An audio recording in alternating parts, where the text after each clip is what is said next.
Grace Adeyemi had prayed for a husband every night for 7 years. Not the hurried kind of prayer people whisper when life suddenly becomes urgent. Grace's prayer was quieter than that, steadier. It was the kind of prayer that grows out of patience, the kind that slowly becomes part of the rhythm of a person's life. And every night before she turned off the lamp beside her bed, Grace would kneel and whisper the same simple words. Lord, if marriage is part of my story, please send the right man. She wasn't asking for perfection. She wasn't asking for wealth. Just a man who loved God the way she did. But the man who walked into her church that Sunday morning was the last person she expected God to send.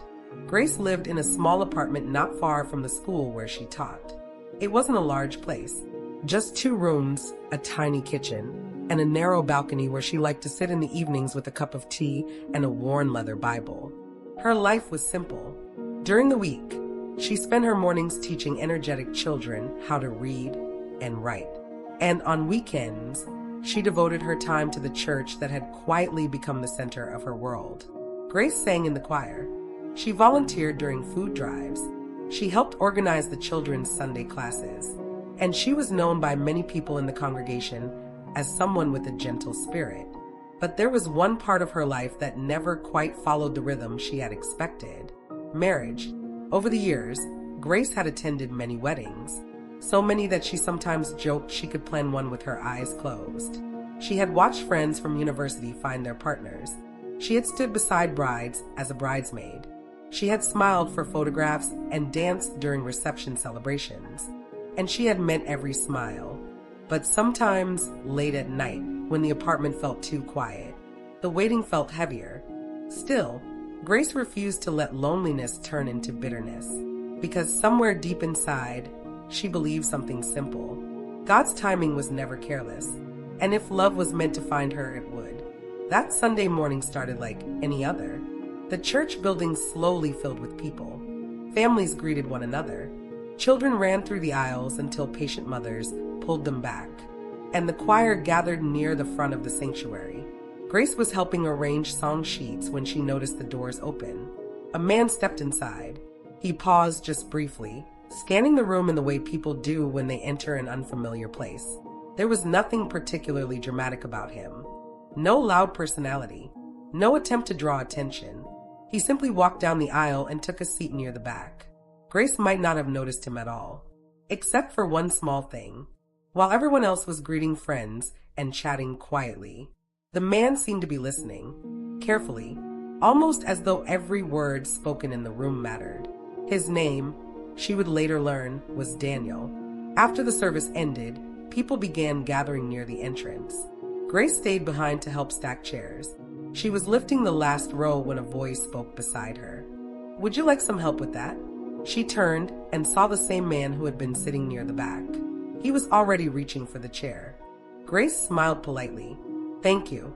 They worked quietly for a moment. Then he spoke again. "I'm Daniel, by the way." "Grace," she replied. "Are you new here?" He nodded. "I moved here a few months ago." Grace waited for him to say more, but he didn't.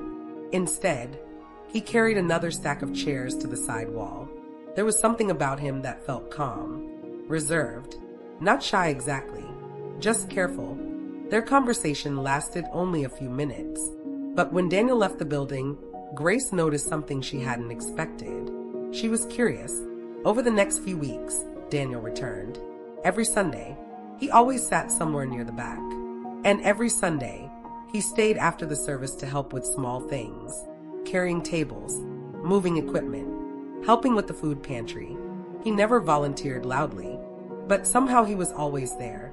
Grace began noticing him more often, during volunteer events, during prayer meetings, during Bible studies. They spoke occasionally, simple conversations, nothing dramatic, but there was a quiet kindness about him that Grace couldn't ignore. Still, there was something else, something she couldn't quite name. Daniel talked easily about ordinary things, work, the city, books he enjoyed reading, but whenever the conversation drifted toward personal questions, his answers became shorter, more careful, as if certain parts of his life were doors he preferred to keep closed. Grace told herself not to overthink it. Everyone carried private chapters in their story.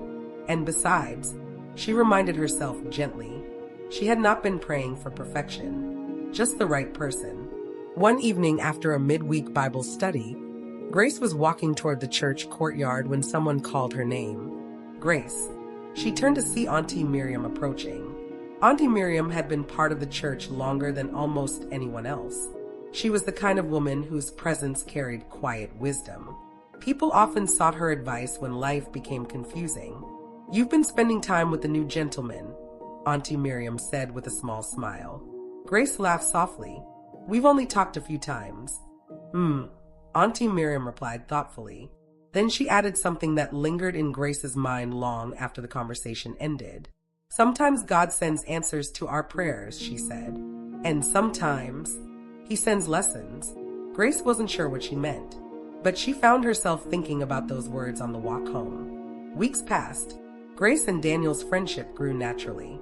They worked together during community outreach. They laughed easily during group conversations. Once, during a food drive, Daniel spent nearly an hour helping a nervous child pack groceries for elderly residents. Grace watched from across the room and felt something warm rise quietly in her heart. Kindness like that wasn't easy to fake. One evening, after a long day of volunteering, Grace returned home feeling strangely hopeful. She made tea, sat beside the small lamp in her living room, and opened her Bible. Her eyes rested on a verse she had read many times before. Psalm 37 verse 4. "Delight yourself in the Lord, and He will give you the desires of your heart." Grace read the word slowly, thoughtfully, and for the first time in years, she wondered if perhaps her prayer was finally being answered. But something unexpected happened during the next Bible study meeting. The group had been discussing faith journeys. People were sharing how they had come to know God. When it was Daniel's turn to speak, he hesitated, just for a moment. Then he smiled politely and said something brief about growing up around church. But he never explained his own story. The conversation moved on. Most people didn't notice, but Grace did, and that quiet unease returned. A few days later, Grace stopped at a nearby cafe after work. She had just ordered tea when she heard someone call out behind her. "Grace." She turned. The woman standing there looked familiar. After a moment, Grace recognized her.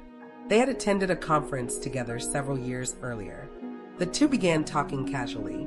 Churches, work, life. Then the woman asked a simple question. "Are you still attending Faith Community Church?" Grace nodded.